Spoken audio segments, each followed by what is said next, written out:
Selamat malam Bapak Tutor, mohon izin untuk menyampaikan diskusi pada hukum acara perdata. Di diskusi 6 ini saya akan menyampaikan tentang eksepsi absolut, yang mana diterima dan tidaknya.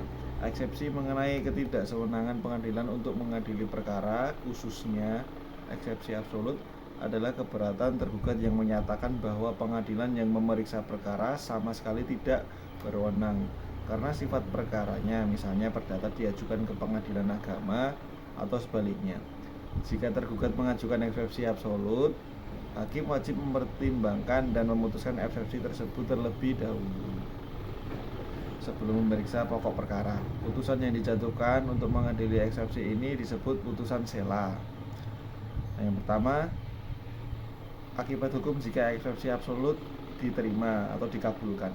Ketika hakim menjatuhkan putusan sela dan menerima eksepsi absolut yang diajukan tergugat, pengadilan yang memeriksa perkara menyatakan tidak berwenang untuk mengadili perkara tersebut.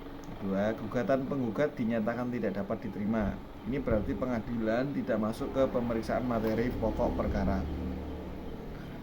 Kemudian, gugatan penggugat yang dinyatakan tidak dapat diterima, ini berarti pengadilan tidak masuk ke pemeriksaan pokok perkara dan putusan sela menerima eksepsi absolut bersifat pengakhir sengketa di pengadilan tersebut. Putusan sela ini dianggap sebagai putusan akhir dari pengadilan tingkat pertama. Penggugat dapat mengajukan banding terhadap putusan sela tersebut ke pengadilan tingkat yang lebih tinggi.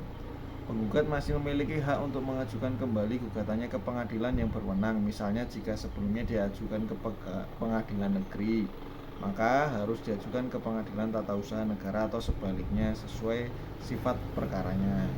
Itu yang absolut diterima atau dikabulkan. Kemudian, akibat jika eksepsi absolut ditolak atau tidak dikabulkan.